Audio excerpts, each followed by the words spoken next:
Hi, this is Pam Shane, and this is Paul Thorn. Hi, Paul. Hey, Pam, how you doing? Good. Glad to see you. Good to be here. Great.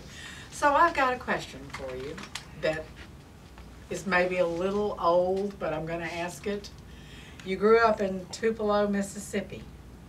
So did you want to be Elvis Presley or just a truck driver? Well, everybody wants to be Elvis Presley, you know, because at one time he was probably the most recognizable name in the whole world, and so that's a big thing to shoot for. So, and plus I don't have his hair, and no, you don't. I don't look as good, so I gave up on being that big.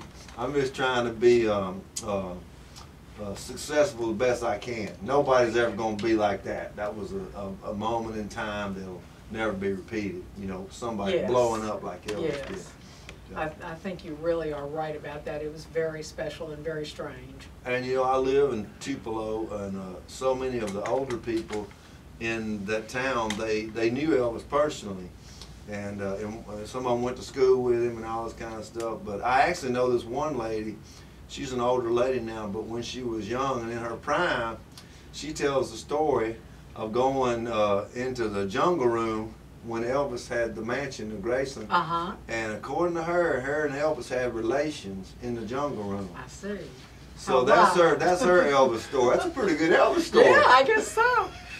Did you ever see the Designing Women show where one of the ladies, the tall blonde lady, I forget her name, had the towel and Elvis had sweated into it and thrown it, and she got it and she had it in her freezer for years?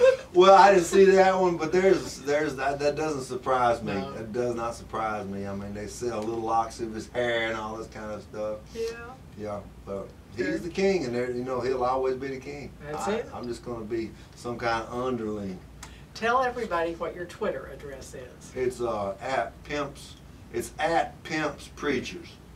And the reason that name came into existence is growing up, my father was a Pentecostal preacher, and his brother, my uncle, was an actual pimp.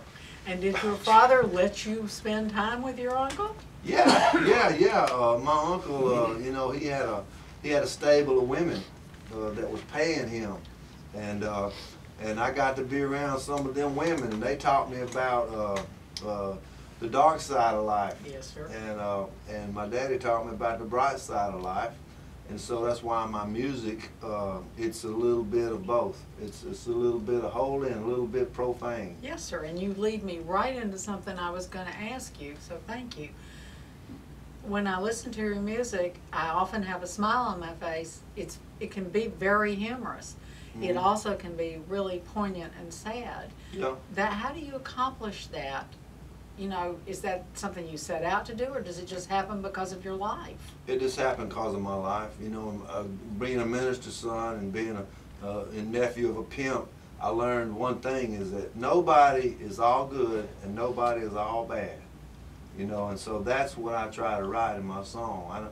The people I glorify in song, I also tell them they need to straighten up. Yeah, yeah, gotcha. Because you know what's ahead. That's exactly right, yeah. Well, in line with your background and thinking about, if you don't mind, I would say the Southern Gothic nature of your work. I'll take that. All right, you got to pick. So you get two, and you got to tell me which one you pick. All right. William Faulkner or Eudora Welty?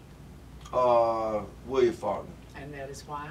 I just like his writing better. I don't know how to really go in any delving into it. But, okay. You like the stream of consciousness kind of yeah, weirdness? Yeah, that's right. Okay. Yeah. And another pick, New Orleans or Natchez? New Orleans, definitely. Yeah, I like to go down there and sometimes, and the food's great. Yes. And I like to go down on the French Quarter and watch the painters and the street performers. And the people. They're your people? Yeah, that's my people. The jewels are in the gutter. Yeah. You know? I like the seedy side. Yeah. that comes from hanging around my pimp uncle. Well, yeah, I suppose so. And I'm just fascinated. I have this vision of your father, you know, preaching hellfire and brimstone. Is that fair? Yeah. And then you just say, okay, let's dive in. Yeah, well, pimps and preachers actually have a lot in common. They have the same wardrobe. They wear the same. They wear the same clothes. And the main difference between a pimp and a preacher is a preacher charges you 10% of your income to be in the club. Right. Or the church. Yeah. But the pimp, if you're gonna be in his church, he charges 100%.